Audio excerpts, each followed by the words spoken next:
우리들에게 주신 하나님의 말씀입니다. 사사기 19장 15절에서부터 21절까지 하나님 말씀 우리 보겠습니다. 우리는 지난주 말씀에서 하나님은 이스라엘 자손에게 나그네를 납치하지 말라고 명령하셨습니다. 그 이유는 너희 조상들이 애굽에서 탈출하여 광야 40년 동안 뭐 한다고? 나그네 생활을 하였기 때문이라고 말씀하셨어요. 오늘 본문에는 기브와 광장 거리에 앉아있는 나그네가 있습니다. 그러나 이 나그네를 베냐민 사람 기브아 사람들은 거들떠보지 않고 있어요. 하나님은 이스라엘 백성들에게 나그네를 대접하라 그랬어요. 왜냐하면 너희가 종살이 430년을 하고 광야 나와 40년 동안 나그네로 살았지 않니? 그러니까 너희가 나그네를 보면 옛날 잊지 말고 나그네를 잘 대접해라 이렇게 율법의 말씀을 나눴는데 이 베냐민 사람 기브아 사람들은 나그네가 광장의 가장 중심 광장에서 나그네가 하룻밤을 자려고 기다리고 있는데도 불구하고 아무도 거들떠 보질 않는 거예요. 근데 오늘 본문에 보니까 보세요. 15절에 다시 한번 볼까요? 시작. 기브아에 가서 유숙하려고 그리로 돌이켜 들어가서 성읍거리에 앉았으나 그를 집으로 영접하여 유숙케 하는 자가 없었더라. 기브아가 어디냐면은 베냐민 지파. 그러니까 기브아의 베냐민 지파의 성읍거리에 앉아 있는데 우리가 알잖아요. 우리 지난주 계속해서 보고 왔잖아요. 레인이 자기 첩을 데리고 지금 자기 집으로 가다가 지금 광장에 하룻밤을 이 베냐민 지파에서 자야 되는데 집이 없잖아요. 근데 아무도 그를 영접하는 가 없었습니다.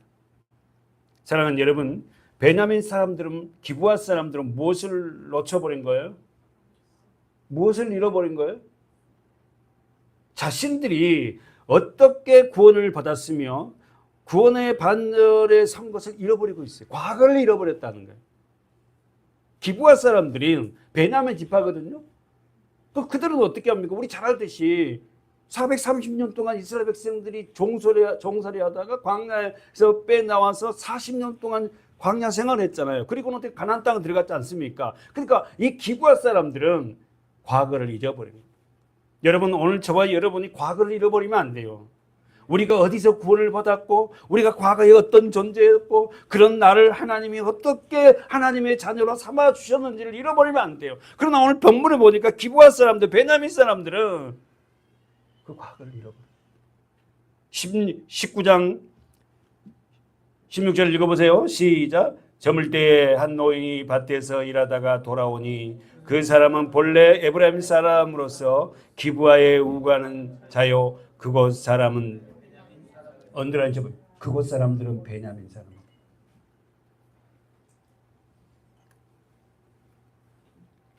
이미 날이 저물었습니다. 나그네 일행을 영접한 사람이 있습니다. 누굽니까? 한 노인이 영접해요. 그 본문 보세요. 16절. 이미 저물매 한 노인이 밭에서 뭐 하다가 일하고 돌아오니 그래서 근데 이 한 노인 그 사람은 본래 어디 사람이다? 에브라임 산지 사람으로서 어디에 우거한다? 기브아에 우거한다. 그러니까 에브라임 지파인데 베냐민 기브아에 우거하고 있는. 정리하면은 레인을 영접한 사람은 누굽니까? 한 노인이에요. 레인을 영접한 한 노인은 이름도 안 나온 한 노인은 본래 어디 출신이라고? 에브라임 사람이에요. 그런데 에브라임 사람이 왜 기브아의 베냐민 지파에 우거하는지는 알 수는 없어요. 성경은 베냐민 사람들이 굉장히 완악하다는 걸 보여주고 있어요. 아이러니하게도 이방 사람, 다시 말해서 에브라임 지파 사람이 그 노인을 그 나그네를 갖다가 영접을 하는 거예요. 우리는 성경 말씀에서 등장한 믿음을 많은 사람들 중에 우구하는 자가 있어요. 누굽니까? 다시 한번 써보면 우구한다는 말은 단어 뜻이 뭐냐? 나그네. 체류자 이 뜻이에요. 응? 그러니까 이 사람은 에브라임 사람인데 고향이 에브라임인데 쉽게 말해서 고향이 서울인데 어떻게 해요? 부산에서 우구하고 이런 거 있잖아요. 그러니까 원래 이 사람은 어떻게 해요? 에브라임 사람인데 어디서 우거했다고? 베냐민의 도시에서 우거를 하는 거예요. 여기서 우구한다 이 말은 체류자 나그네입니다. 사랑하는 여러분, 우리는 성경 말씀 중에서 자신의 존재를 알고 체류자로 산 사람이 있었죠. 누굽니까? 체류자, 나그네의 삶을 사는 사람, 우구하는 자의 삶을 사는 사람이 있었습니다. 창세기에 누굽니까? 아브라함. 아브라함은 원래 우리가 알듯이 어딘 사람이에요? 갈대아 우르 사람이잖아요. 근데 가나안 땅으로 들어와서 거기서 우구한 자예요. 한번 볼까요? 창세기 23장입니다. 읽어봅시다. 창세기 23장 1절부터 자 시작. 사라가 127세를 살았으니 이것이 곧 사라의 향. 여러분 사라는 누구의 부인이죠? 아브라함의 부인. 사라가 몇 살을 살았다? 127년을 산 거예요. 그래서 사라가 먼저 남편보다 더 빨리 일찍 세상을 떠나서 하늘나라로 갔어요. 2절에 볼까요? 시작. 사라가 가나안 땅 헤브론 곧 기랏 야르바에서 죽으면 헤브론이 기랏 야브라예요. 헤브론에서 죽었습니다. 그랬더니 아브라함이 들어가서 사라를 위하여 뭐 했다? 슬퍼하며 애통하다가 시작. 그 시체 앞에서 일어나 나가서 헷족석에게 말하여 가로되 시작. 4절 동남서 있죠 여러분. 시작. 나는 나그네요 우구한 자니 청컨대 내게 매장지를 주어 소유를 삼아 나로 내 죽은 자를 내어 장사 나의 아내를 장사하게 하소서. 뭐라 합니까? 4절에서 나는 당신들 중에 뭐한다? 나그네요 우구한 자. 누가? 아브라함. 사랑하는 여러분, 우리는 아브라함 잘 압니다. 정말 아브라함은 아내 때문에 돈도 엄청 많아. 애굽 내려가고 어마어마한 물질을 갖고 있었어요. 그런데 아브라함은 그렇게 많은 양과 소가 종들도 많았는데도 한 평의 땅을 갖고 있지 않아요. 아내가 죽었습니다. 그 아내를 묻을 뭐 한다고? 매장지를 달라고. 그러면서 그가 4절에서 고백하기를 나는 당신들 중에 나그네요 우구한 자니. 언들한 자 보십시오. 믿음의 사람은 이 땅의 삶을 나그네의 삶이고 잠시 우구하는 삶을 사는 거예요. 저와 여러분은 이 땅에서 영원히 사는 것이 아니라 이 땅에서 잠시 나그네의 삶, 우구하는 자의 삶으로 살아가는 것이 우리의 삶이 되어야 돼요. 아멘.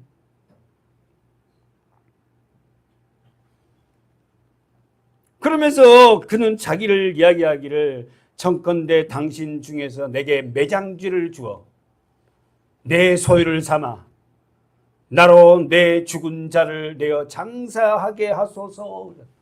그래서 여러분 성경 쭉 읽어보면 아브라함이요 이 매장지를 삽니다. 헤브론 굴을. 그래서 결국 아내를 거기다 짓고 자기도 들어가고 아들도 들어가고 손자도 다 들어가는 거예요. 그게 가족 묘지가 되는 거예요. 이 헤브론. 그 무슨 이야기입니까? 우리 성경이 말한 거는 우리가 믿음의 사람으로서 우리는 이 땅에 뭐하는 자, 우구하는 자, 나그네, 체류자라는 거예요. 그렇다면 여러분 오늘 등장하는 이를 모르는 이 사람, 우리 본문에 가볼까요? 사사기 19장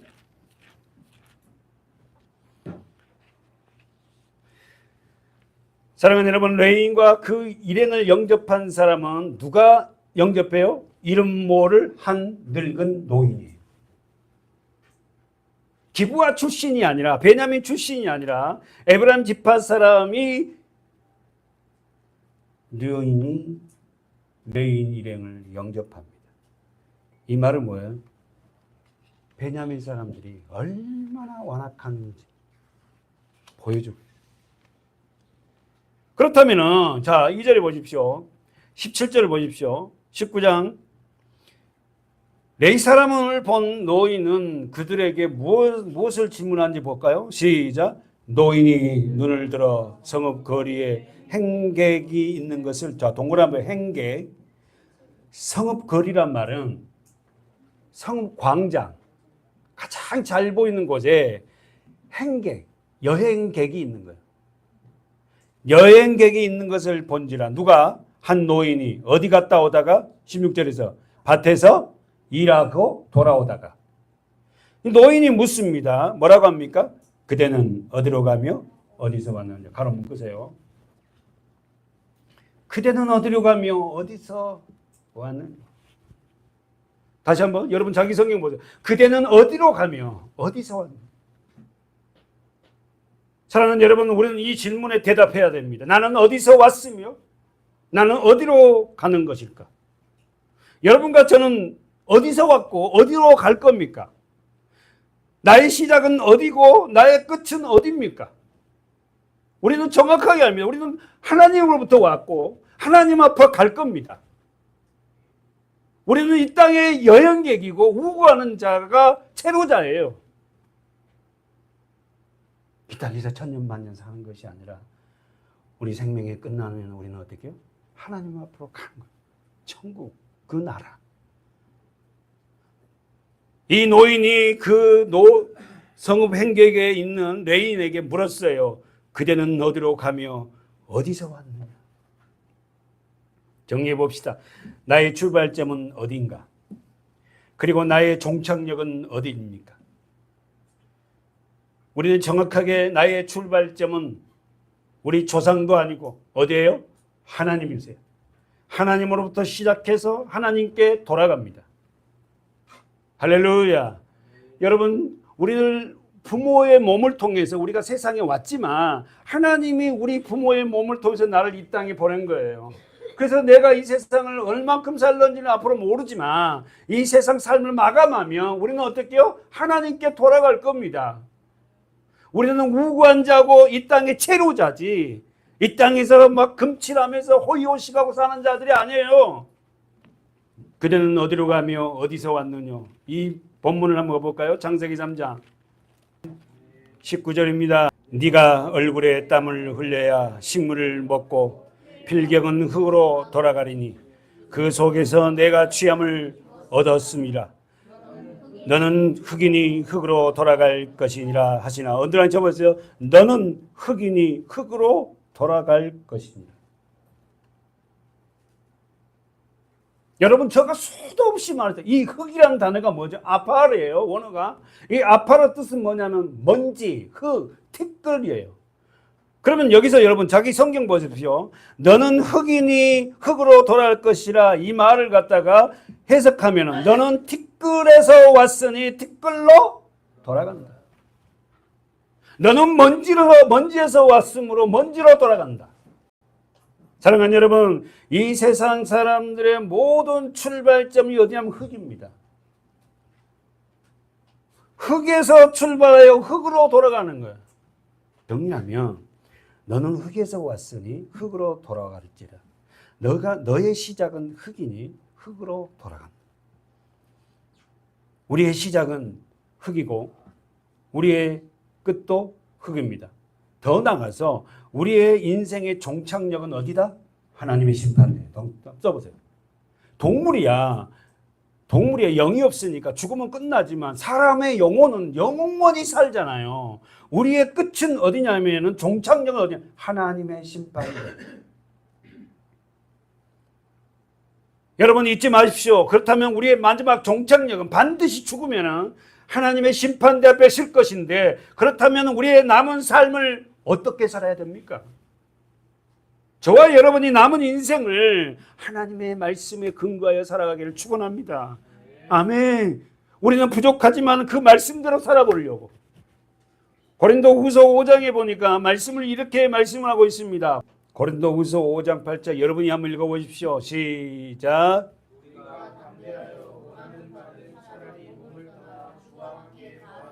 우리가 담대하여 원하고 있는 바는 차라리 몸에서 떠나, 이 육신에서 떠나 어디에? 주님과 함께 거하고 싶다. 사실 여러분 이 땅에 살면서 우리 육은요 너무 힘들잖아요. 솔직하냐면 믿음을 지키기가 힘들고 돌아보면 정말 소망이 없는 것 같기도 하고 때로는 우리는 그런 한심도 쉬잖아요. 차라리 몸을 떠나서 주님 나라에 가고 싶다고. 여러분 종종 그런 이야기 하지 않습니까? 그러면서 9절에 보니까 시작.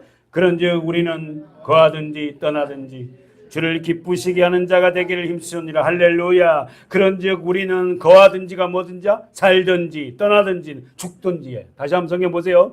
그런즉 우리는 거하든지가 뭐다? 살든지 떠나든지 뭐요? 죽든지 주를 기쁘시게 하는 자 되기를 힘쓰니라. 그러니까 여러분 우리 서문학교회가 표가 딱 한 가지잖아요. 하나님을 기쁘시게 하는 교회. 히브리서 11장 그 하나님을 기쁘시게 할 수 있는 유일한 건 뭐다? 믿음이라는 거. 그 믿음이라는 단어가 뜻이 뭐다? 예수예요. 그러니까 하나님을 기쁘시게 할 수 있는 유일한 길은 예수를 믿는 거예요. 그러니까 예수를 믿는 그 자체가 하나님이 기뻐해요. 여러분이 많은 행위를 못 내놓고 여러분이 부족한 게 많다 할지라도 내가 주님을 믿고 있다는 그 모습으로 하나님은 나를 기뻐한다니까. 우리는 거하든지 떠나든지 살든지 죽든지 주를 기쁘시게 하는 자가. 그러니까 여러분 믿음으로 오는 사람들은 다 자기 삶 속에 이런 생각을 해요. 내가 정말 주님을 기쁘시게 하는 일이 뭘까? 남녀간의 사랑만 해도 그 사랑한 사람을 기쁘시게 하려고 얼마나 아내는 남편은 좋은 걸 사다 바치고 아내는 또 맛있는 걸 해갖고 막 기다리잖아요. 그러면서 마지막 보십시오. 10절에 여러분이 다시 한번 읽어보세요. 10절에 시작.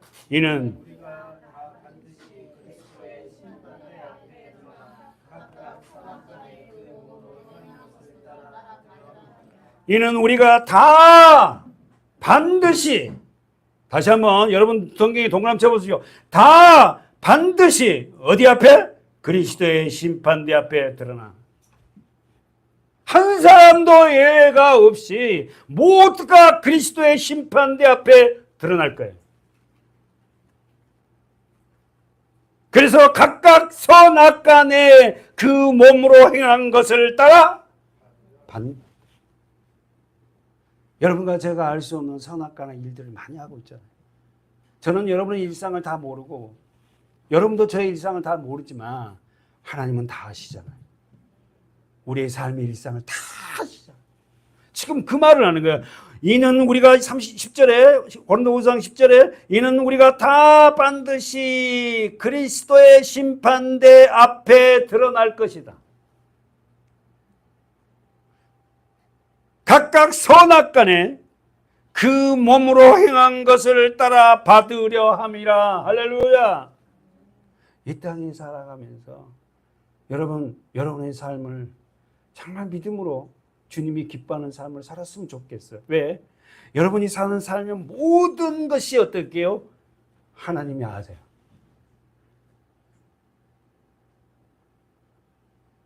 여기서 중요한 것 언더라인 쳐보세요. 그리스도의 심판대라는 것은 다른 말로 바꾸면 뭐죠? 하나님의 심판대예요. 근데 왜 하나님의 심판대를 그리스도의 심판대로 표현할까요? 다시 한번, 왜 하나님의 심판대 앞에 다 쓸 건데 하나님을 빼고 그리스도의 심판대라고 쓸까요? 하나님의 심판은 누구를 통해서 한다? 그리스도. 그렇지. 하나님의 심판은 예수를 통해서 해요. 여러분 잊지 마십시오. 그러니까 우리가 예수를 믿고 있다는 것은 하나님의 심판을 예수가 받고 우리는 어떻게 자유자로 산다는 거예요. 그러니까 우리가 입만 이뤘으면 예수 그 주님 예수가 아니면 나는 하나님의 심판대 앞에 나만 할 것도 없는 존재인데도 불구하고 예수님이 우리가 받을 심판을 다 받으신 거예요. 어디에서? 그 십자가에서. 그래서 지금 성경은 뭐라 하냐면 그리스도의 심판대 앞이라는 거예요. 그래서 저와 여러분은 선악간에 그 몸으로 행한 것을 주님이 다 받으심으로 우리는 그리스도의 심판대 앞에서 하나님의 기뻐하는 자들이 될 줄 믿어요. 사랑하는 여러분, 중요한 것은 사람은 누구나 심판을 남겨두고 있습니다. 언더라인 쳐봐요. 모든 사람은 심판을 남겨두고 있어요. 산 자나 죽은 자나 다 모두가 심판을 받을 거예요. 그 무서운 심판이 기다리고 있습니다.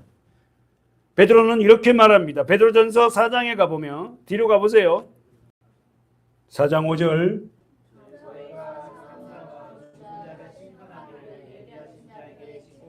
어디다 동그라미 찍어보세요. 산자와 죽은 자.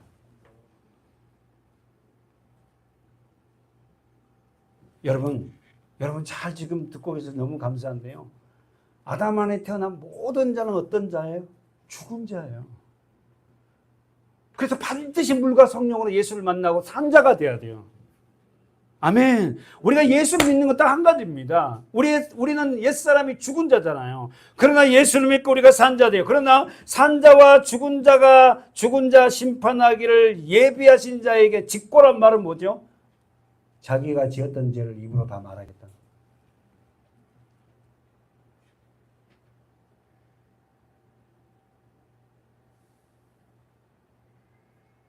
예비하신 자는 심판자죠. 누굽니까? 예수 그리스도. 자기 입으로 자기가 지은 죄를 다 말합니다. 그날 심판 앞에 가서. 그러면서 6절에 이를 위하여 죽은 자들에게도 복음이 전파. 언더라인 쳐보세요. 저와 여러분은 죽은 자였어요. 우리에게 뭐가 전파되었다? 복음. 아담 안에 모두가 다 죽었지 않습니까? 사랑하는 여러분. 그러나 우리 죽은 저와 여러분에게 복음, 말씀이 전파된 거야. 예수가 전파된 거야. 십자가가 전파된 거야. 죽은 자들에게도 언더라인 치세요. 복음이 전파돼. 중요한 거죠. 여러분, 저와 여러분이 예수를 믿는 거, 교회를 다니는 이유가 뭐예요?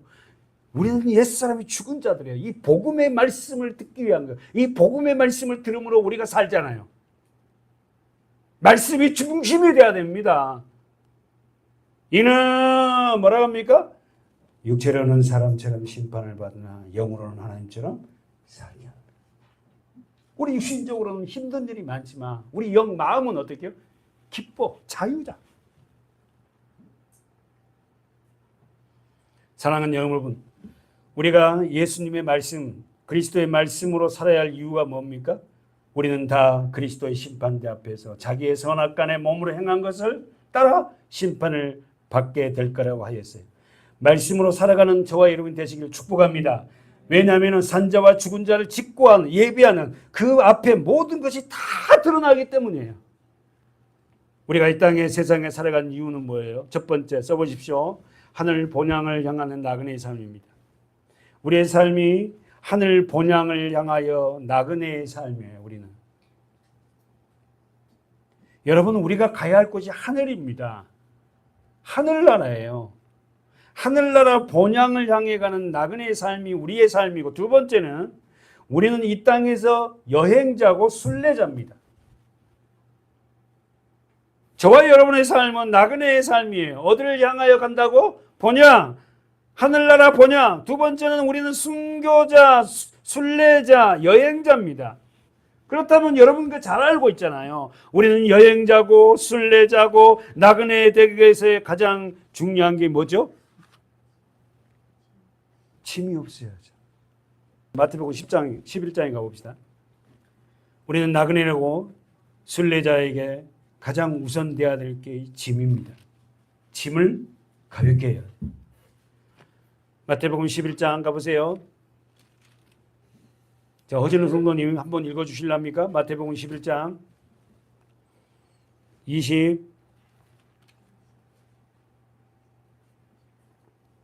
8절이네요. 수고하고 무거운 짐진 자들아 다 내게로 오라. 내가 너희를 쉬게 하리라. 아멘. 사랑하는 여러분, 마태복음 11장 28절에서 예수님은 세상에서 살아가는 모든 사람을 향해 뭐라고 말합니까?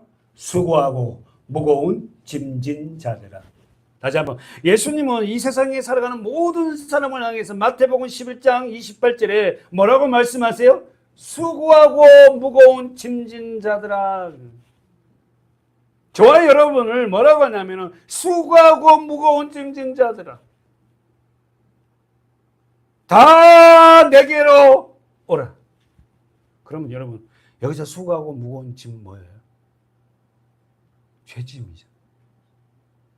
죄짐. 두 번째는 육신의 정욕과 안목의 정욕과 희생의 자랑. 그러니까 우리가 가장 왜 이렇게 힘이 들어요? 왜 부부간에, 이웃간에, 자식과의 관계에서 왜 이렇게 힘이 들어요? 죄짐이거든. 이 죄 때문에, 죄짐 때문에 힘들거든. 죄라는 건 우리가 잘 알잖아요. 하마르티야. 다시 말씀에 벗어나서 자기가 왕 돼서 자기가 주인 돼서 하는 말을 안 듣습니다. 아이들도 크면요, 자기 생각대로 하려고 그래요. 아이가 예수를 만나면 그때부터 부모에게 순종하잖아요. 말을 듣습니다.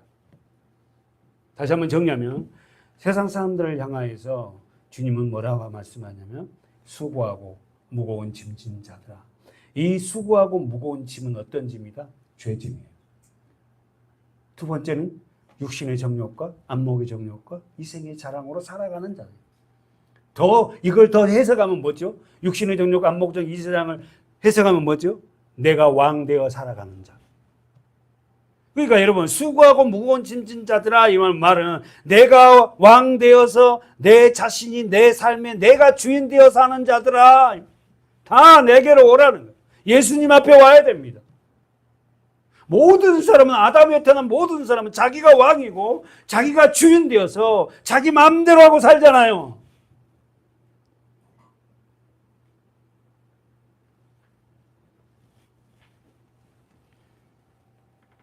주님이 오랍니다. 오면 어떻게 한다? 내가 너희를 쉬게. 이 쉬게 한다는 단어가 샬롬이에요. 평안이에요.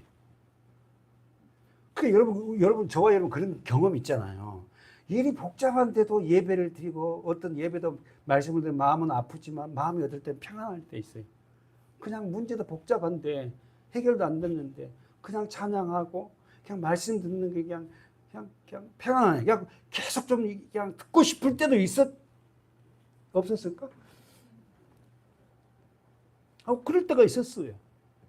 그냥 교회 내려가면은 또 그냥 세상 복잡하고 그냥 전투적이고 치열한 경쟁에 살아야 되는 그 모습 싫어서. 그러나 그 모습을 우리는 살아내야 됩니다. 그 일을 해내야 돼.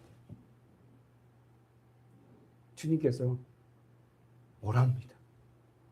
그래서 너희가 내게 오면 너희를 어떻게 평안하게 쉬게 하겠다.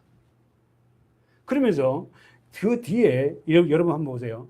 왜 주님께 오지 않은 거예요? 왜 교회에 출석하지 못해요? 왜 말씀을 가까이지 않습니까? 이렇게 제가 질문하면 원고에 그렇게 써놨어요. 왜 우리는 주님께 가까이 오지 않냐고, 왜 교회에 출석하지 않고, 왜 말씀을 가까이 하지 않을까요? 자기가 수고하고 무거운 짐을 지고 있는지를 몰라요. 이걸 해결 방법을 모른다고. 내가 이 모든 문제를 해결할 수 있는 것은 예수라는 그분을 만나야, 하나님이잖아요, 예수가. 이분을 만나야 되는구나. 다시 한번 정리하면은, 왜 자신이 수고하고 무거운 짐을 졌는데도 교회에 출석을 하는가? 그 짐을 해결할 방법을 알지 못합니다. 여러분, 주님께 오면은 이루어질 뭡니까? 28절에 읽어볼까요? 다 같이 한번 읽어볼까요? 다시 한번 시작. 수고하고 무거운 짐진 자들아 다 내게로 오라. 내가 너희를 쉬게 하리라. 이 쉬게 하리라. 쉼이 뭐다? 평안. 그러면서 뭐라고 합니까? 그 쉬게 한 자들, 그러면서 그 쉬게 하려고 그들이 오면은 뭘 주겠다? 나는 29절 시작. 나는 마음이 온유하고 겸손하니 나의 멍에를 메고 내게 배우라. 그리하면 너희 마음에 평안, 쉼, 안식을 얻으리라. 할렐루야. 그리하면 너희 마음에 뭐가? 쉼을 얻으리라. 평안을 얻으리라. 안식을. 그러면 여러분 보세요. 예수님은 어떤 분인가? 마음이 온유하고 겸손한. 두 번째, 여러분과 저가 예수께 와서 뭘 배워야 돼요? 나의 멍에를 메고 내게 배우라. 그래서 여기서 나의 멍에는 뭡니까? 십자가입니다. 예수님의 십자가예요. 그러니까 여러분의 문제를 해결하기 위해서는 먼저 뭐가 돼야 하냐면 예수님의 십자가를 알아야 돼. 의미를. 여기서 써보십시오. 나의 멍에를 메고, 이 말은 주님이 주신 십자가예요. 메고 내게 배우라. 이 말은 말씀을 지도받으라. 이 말. 가르침을 받으라. 사랑하는 여러분, 삶 속에서 우리는 수많은 사람들을 만남을 통해서 소중한 것을 얻기도 하고 잘못된 만남을 통해서 상처를 입기도 해요. 제가 지금 서두에 이렇게 말씀드린 건 뭐예요? 가장 소중한 만남은 누구냐면 주님을 만나는 거예요. 우리는 삶 속에서 수많은 사람들을 만납니다. 그 만남을 통해서 소중한 것을 얻기도 하지만 잘못 만나서 상처를 입고 피해를 보기도 합니다. 그러나 가장 중요한 건 뭐다? 예수님을 만나는 거예요. 저는요, 고등학교 때 목사님이 이런 설교를 하면은 예수님을 어떻게 만나지? 예수님이 이렇게 하얀 옷을 입고 이렇게 딱 와주시나? 예수님을 만나고 싶어갖고 고등학교 때 교회 가서 막 기도하면서 한 번만 만나게 해달라고. 그래가지고 예수님이 나를 안 만나줄 것 같아서 그러면 예수님 목소리라도 한번 듣게 해주세요. 또 기도했어. 한 번도 그렇게 해준 적이 없어. 근데 성경을 읽으면서 주님을 만난 거예요. 성경을 읽다가 내가 주님의 발에 무릎에 발 밑에 이렇게 엎드려 있는 모습을 하나님이 딱 보여준 거예요. 순간. 근데 음성도 들려지지 않았어요. 그런데 그것이 보여준 순간 나라는 걸 내가 주님 발 앞에서 엎드려 있구나라는 걸 그때 소리는 안 들었는데 알았어요. 하나님은 말씀으로 만나는 거예요. 그래서 말씀을 통해서 여러분 주님을 만날 수 있어요. 말씀을 게으르지 않는 저와 여러분 됩시다. 아멘. 정리해 볼까요? 우리는 가장 중요한 만남이 누구예요? 예수님이에요. 예수님을 어떻게 만납니까? 말씀 안에서 만납니다. 이 예수님과 만남은 생과 사의 만남이에요. 죽느냐 사느냐의 문제입니다. 왜냐하면 예수님의 만남은 만남으로 끝나지 않습니다. 그리고 그 만남을 통해서 뭐가 변화가 와요? 사람이 변화가 돼요. 다시 한번, 예수님을 만나면 만남으로 끝나지가 않아요. 그 만난 사람은 반드시 변화가 돼요. 그 사람이 변화되지 않았다는 것은 아직 주님을 만나지 못했다는 거예요. 주님을 만나면요, 변합니다. 모든 사람이 그랬어요. 사랑하는 여러분, 예수님의 제자들은 어떻게 만났어요? 예수님이 그의 삶 속으로 찾아왔습니다. 예수님의 제자들을 예수님이 만나러 갑니다. 어디로? 그 제자들의 삶의 현장으로 찾아왔어요. 그래서 첫 번째 뭐란 거 보세요. 누가복음 5장 1절부터 8절까지 시작. 무리가 옹이하여 하나님의 말씀을 들을새 예수는 게네사렛 호숫가에 서서 호숫가에 두 배가 있는 것을 보시니 어부들은 배에서 나와 그물을 씻는지라. 예수께서 한 배에 오르시니 그 배는 시몬의 배라. 동그라미 쳐봐요. 자, 예수께서 호숫가, 갈릴리 호수입니다. 갈릴리 호수를 다른 말로 게네사렛 호수라 그래요. 게네사렛 호숫가에서 밤새도록 고기를 잡으려고 했지만 잡지 못한 사람이 있었는데 누구였다? 베드로예요. 베드로하고 다른 베드로예요. 그런데 예수님이 어땠게요? 이제 베드로가 밤새도록 고기를 잡았는데 배 한 마리도 못 잡았어요. 그리고 2절에 보십시오. 그물을 씻고 있어요. 그런데 예수께서 배에 오르십니다. 그 배의 주인은 누구다? 3절에 시몬의 배다. 시몬이 누구죠? 베드로죠. 시몬의 이름 뜻은 뭐다? 듣다. 원래 이름이 시몬, 베드로 이름이 원명이 시몬이잖아요. 듣다. 근데 뭘로 바뀌어? 베드로. 베드로는 뭐다? 반석. 하나님 말씀을 들으니까 뭘로 바뀌었다? 반석이 되더라. 여러분, 말씀을 들은 자리에 우리가 있다는 것은 정말 축복입니다. 그러면서 베드로 배에 딱 탔어요. 그리고는 예수님이 뭐라고 하죠? 3절에서 베드로 배에 딱 탔어요. 그리고는 예수님이 설교하기 전에 베드로 배에 딱 타고 뭐라 하죠? 육지에서 조금 뛰어라. 그러니까 육지에다가는 사람을 앉혀놓고 베드로가 배에 타고는 배를 좀 띄우는 게 한 10m 정도 물 호수 안으로 들어갔죠. 이해됩니까? 예. 마치 여기가 지금 육지라면 여기는 바다고 호수라면 이렇게 띄워놓고 이렇게 설교를 하는 거예요. 그래 놓고 배에서 무리를 동그라미 쳐봐요. 가르치시다. 여러분, 예수님도 성경을 엄청난 많은 무리를 나눠놓고 말씀을 가르치잖아요. 저는 부족하지만 이 성경 말씀을 여러분에게 함께 가르치는 그런 목사가 됐으면 좋겠어요. 두 번째 보십시다. 그리고는 4절에 말씀을 마쳤어요. 그리고 시몬에게 말합니다. 뭐라고 말했죠? 깊은 데로 가서 그물을 내리라. 고기를 잡아. 이 말이 뭐예요? 깊은 데로 가면 그물을 내리면 고기가 있다는 거예요. 그러니까 베드로가 뭐라죠? 시몬이 대답하여 가로되 선생이여 우리들이 밤새도록 수고하였으되 얻은 것이 없지만 한 마리도 못 잡았어요. 말씀에 의지하여 내가 그물을 내리리다 하고 그리한즉 그렇게 행한즉 고기를 애운 것이 힘이 많아 그물이 찢어진 거야. 그러면은 자, 첫 번째 베드로는 말씀을 들었어요. 어디서 들었다? 가장 가까운 데서 들었어요. 그렇잖아요. 베드로 배지 않습니까? 베드로 배에 예수님이 앉았으니까 배 주인은 바로 옆에 있었을 거 아닙니까? 그러니까 가장 가까이에서 군중들은 어마어마하게 많지만 가장 가까운 데서 예수님의 설교를 가르침을 받은 자 누구였다? 베드로예요. 말씀을 가까이서 들었어요. 그리고 두 번째 깊은 데로 가서 그물 내리라 말씀하니까 뭐가 왔다? 말씀을 들으니까 뭐가 왔다? 순종이 왔어요. 순종이 와서 그 믿음의 결과가 153마리의 고기를 얻어요. 153 모나미 볼펜의 그 근원 우리 설교 잘 알잖아요. 그래서 153이라는 그 원어를 해석하면 뭐다? 나와 함께 고기 잡으러 가자 이 뜻이에요. 153. 나와 함께 갈래? 이 말이에요. 그래서 결국은 여러분 우리 성경 잘 알아요. 베드로는 이 사건 후에 그물을 버려두고 예수님을 따라갑니다. 그러니까 지금 제가 말씀하고 싶은 건 뭐냐면은 예수님은 우리의 삶의 현장으로 찾아왔어요.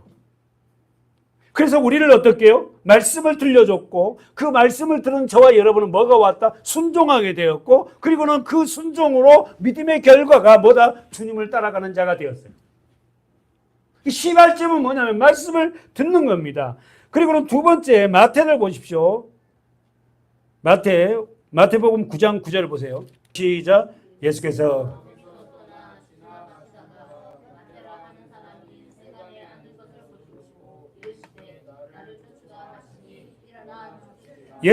거기서 떠나 지나가시다가 마태 가로 묶어보세요. 이 마태가 마태복음을 쓴 사람이에요. 이 마태라는 사람이 직업이 뭐다? 세관원이에요. 예수님이 마태 직장으로 찾아간 거예요. 할렐루야. 예수님이 찾아간 거예요. 직장으로. 그리고는 뭐 했다? 말씀했어요. 뭐라고 말씀했어요? 나를 쫓으라. 사랑하는 여러분, 예수님의 말씀은 하나님이십니다. 하나님의 말씀을 하면 반드시 성취가 일어나죠. 예수님이 말씀을 마태에게 말할 때는 하나님의 말씀이에요. 말씀이 들어가니까 그가 뭐예요? 바로 순종하게 되죠. 그러니까 그가 뭐 어떻게 했다? 일어나 쫓으니라. 그리고는 10절에 예수께서 마태의 집에 앉아 음식을 잡수실 때 반드시 여러분 하나님 앞에 구원을 받고 은혜를 받는 사람은요 같이 먹습니다. 먹어요. 식사 문화를. 그러면서 뭐라고 합니까? 많은 세리와 죄인들이 와서 예수와 그 제자들과 함께 앉았더니 바리새인들이 보고 그 제자들에게 이르되 뭐라고 합니까? 어찌하여 너희 선생은 세리와 죄인들과 함께 잡수었느냐? 그러니까 예수께서 들으시고 이르시되 건강한 자에게는 의원이 쓸데없고 병든 자에게 쓸데있느니라. 이 말이 뭔 말이에요? 우리가 아프니까 병원 가잖아요. 누가 교회로 옵니까? 누가 예수를 찾아요? 나는 병든 자라는 거예요. 나는 연약한 자, 나는 죄인이라는 거예요. 나는 주님의 은혜가 아니면은 나는 살 수 없다고 고백한 자들이 누구를 찾아요? 예수를 찾아요. 그럼 자기는 괜찮다는 거예요. 아, 내가 건강한데 뭐. 그리고는 나중에 뭐 그냥 완전히 밑바닥이 돼갖고 그냥 어떻게 돼? 그때 가갖고 하나님이 계신다면은 나를 좀 낫게 해주시고요, 뭐 살려주시고요. 그러면 내가 믿을게. 이런 기도만 하잖아요, 사람.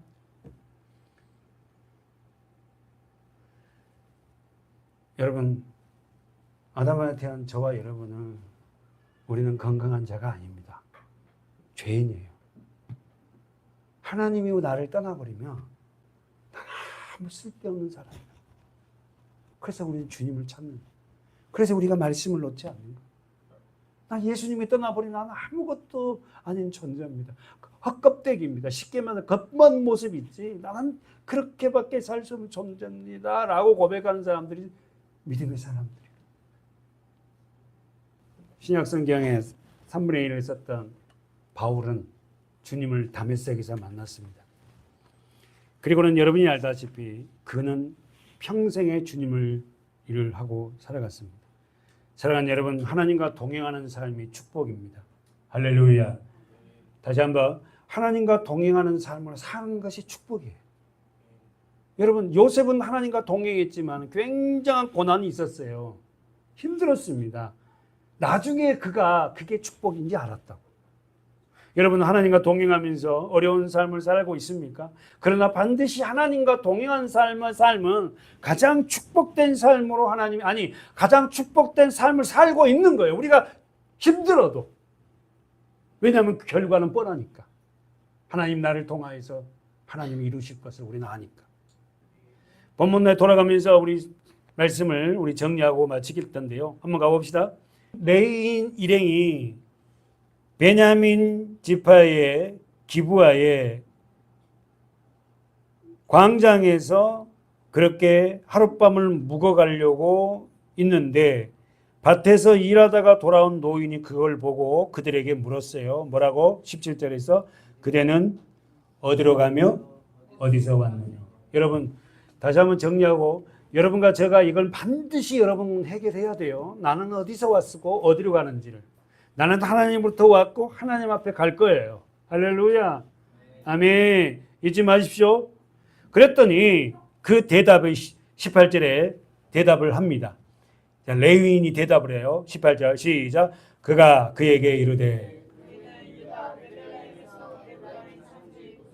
가나이다. 갔다가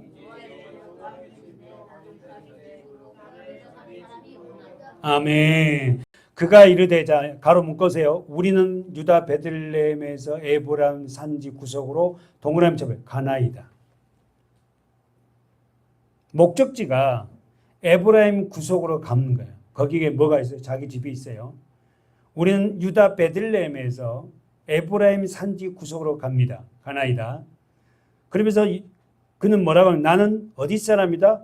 그곳 사람으로서 어디 사람? 에브라임 산지 구석에 사는 사람으로서 유다 베들레헴에 갔다가 언더라인 쳐보세요.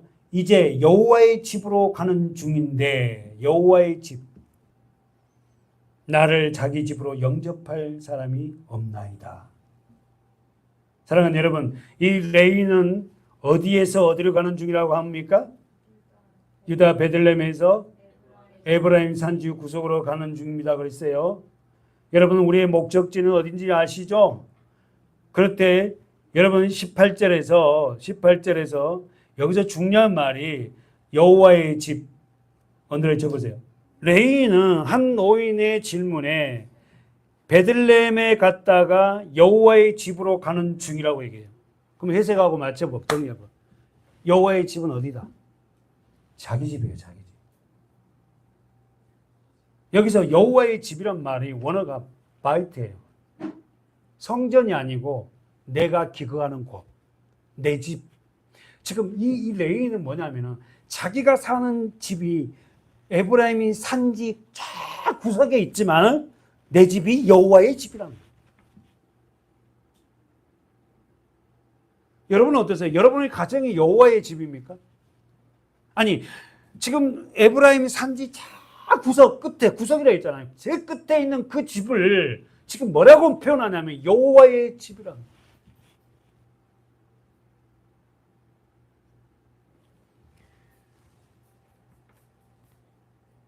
여러분은 여러분의 가정이 여호와의 집이라고 말하고 있어요?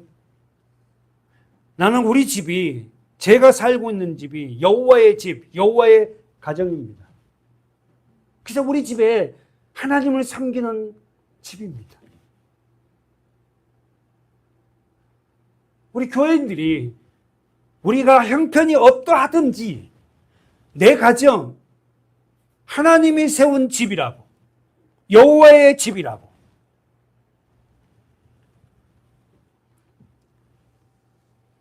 여호수아는 마지막 여호수아 24장을 잠깐 보십시오. 앞에 보십시오. 앞으로 잠깐 가보세요. 여호수아 24장. 여호수아는 24장으로 끝나잖아요. 자, 그리고 바로 우리는 뭐 사사기로 들어왔지만 여호수아는 보진 않았지만 24장을 보세요.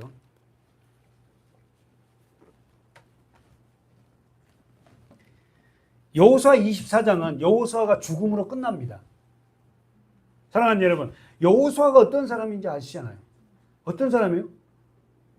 모세의 후계자로서 가나안을 정복하고 땅을 분배했습니다. 그리고 자기는 죽어요. 할 도를 다 했으니까. 근데 여호수아가 죽기 전에 한 일이 있어요. 그게 어디다? 읽어보세요. 15절. 다 같이 읽어볼까요? 15절. 시작. 만일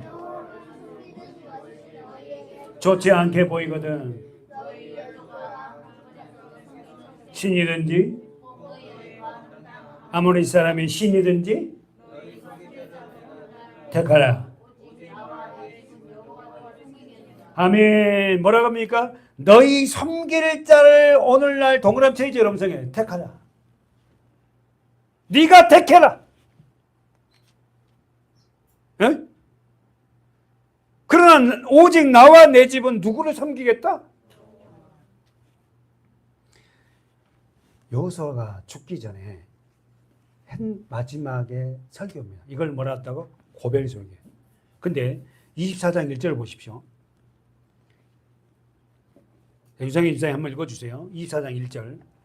여호수아가 이스라엘 모든 지파를 세겜에 모으고 이스라엘 장로들과 그 두령들과 재판장들과 유사들을 부르매 그들이 하나님 앞에 보인지라. 죽기 전에 여호수아가 했던 것은 이스라엘 모든 지파의 지도자들을 불러요.